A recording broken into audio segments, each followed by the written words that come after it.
This case gripped that city unlike any other. Someone in Ocilla told me there's this perception of absolute safety in small towns like that. People didn't lock their doors in Ocilla. That all changed quickly. What happened there was something no one could have imagined. There was a sense of, if it happened to Tara, could it happen to me? It was a crime that shocked that quiet community, a quiet street. Strangulation. Investigators won't tell us many details.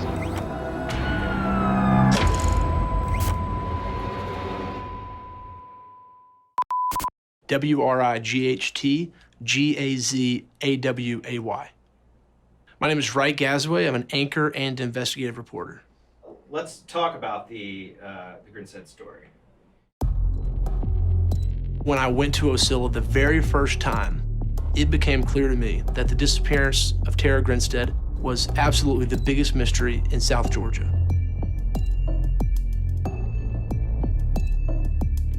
This case gripped that city unlike any other.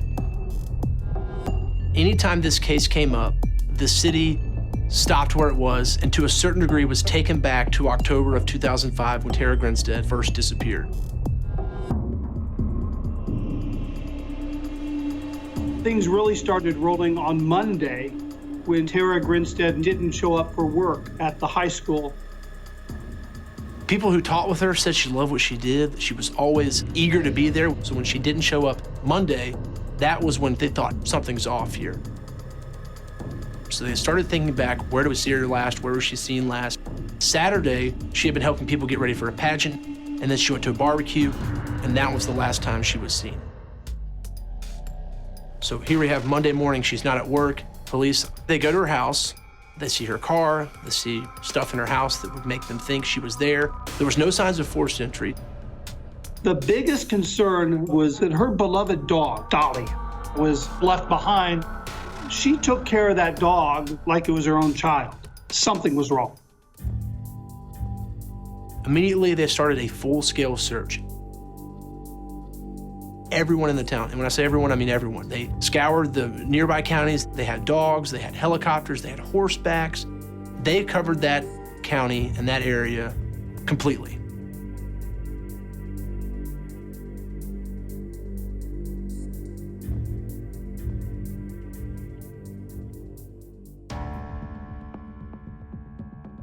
Authorities found a latex glove just lying in her front yard. It was taken in for evidence. Back in 2005, they thought they had some DNA on it, but it was unusable. When they couldn't find any clues, that raised a suspicion that maybe somebody who knew police investigations was involved. Marcus Harper, he was a boyfriend of Tara's at one point. He was a police officer. He was, in some ways, public enemy number one.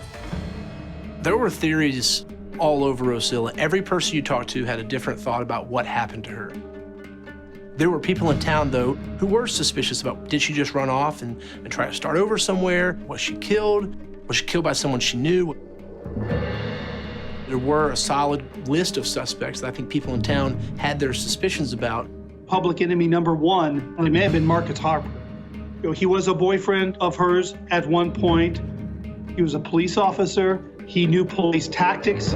When they couldn't find any clues, that raised a suspicion that maybe somebody who knew police investigations was involved. They had a relationship. Jealousy may have played a part of it.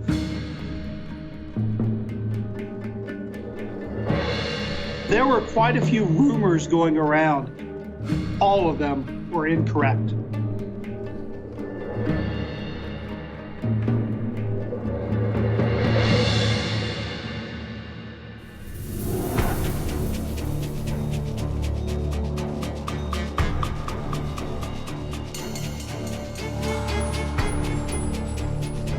All of a sudden on the internet, here's this guy. The Catch Me Killer posted about his crimes. I decided to do it on YouTube because there's millions of people that can help save my game. And one of the alleged crimes he said he committed was Tara Grinstead's case. The family was desperate for answers. It took investigators kind of on a side rail trying to figure out if he was involved or not.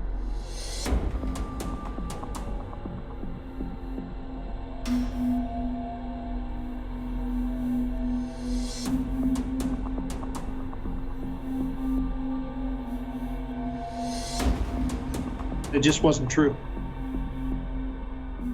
It had been 12 years. In 2017, a woman by the name of Brooke called authorities, said she had some information. The tip was that her boyfriend and one of his high school buddies had information about what happened to Tara Grinstead. And that just blew this case wide open. The name Tara Grinstead, I would argue, was never not mentioned a single day since she disappeared. In 2017, a woman by the name of Brooke called authorities, said she had some information. This woman, Brooke Sheridan, came forward to the Georgia Bureau of Investigation with information from the man she loves, her boyfriend, Bo Dukes.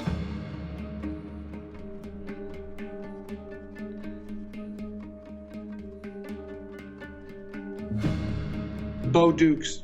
He lays out a whole detail of how his friend, Ryan Duke, had murdered Tara Grinstead.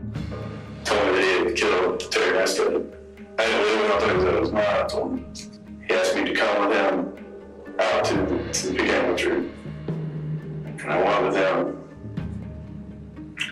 And we drove back into the bag.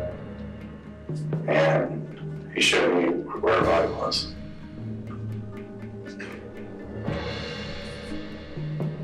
Freaked out, got up. Ryan Duke still lived in the area. GBI investigators come knocking on his door saying, "Hey, we need to talk to you."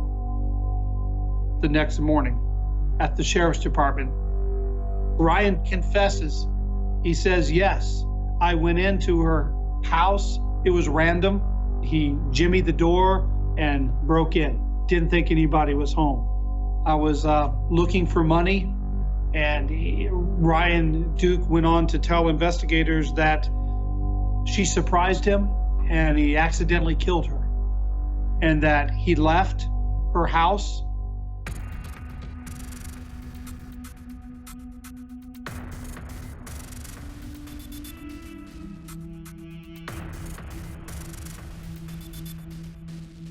They moved her body to a second location, started a fire with brush and stuff, and sat there tending to it for hours upon hours, making sure the fire was going until there was nothing left of Tara Grinstead. Investigators scoured that area. They have found some bone. They can't tell for sure if it's of Tara Grinstead, but investigators are confident this is the site Tara Grinstead's body was disposed of. The first reaction from the community on these two being arrested in this case was outright shock. Either people knew these guys and couldn't believe they would ever be involved, or they were trying to figure out how somebody in their own community could have kept it quiet for so long. It has shaken that community to its core.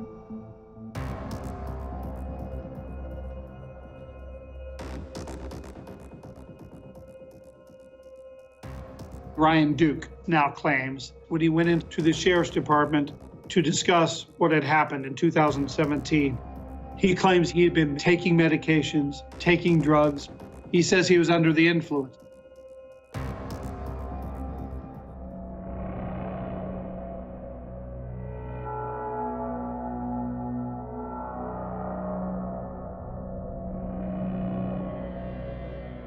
Police chief told me they were always getting tips in. There were always calls. They never lost hope that one day they would figure out who did this, they would figure out how, they would figure out why. Ocilla, Georgia will never be the same. You've got to imagine kids that were just born back in 2005 are now in that high school. And that story has to be told at least every fall when Tara Grinstead disappeared.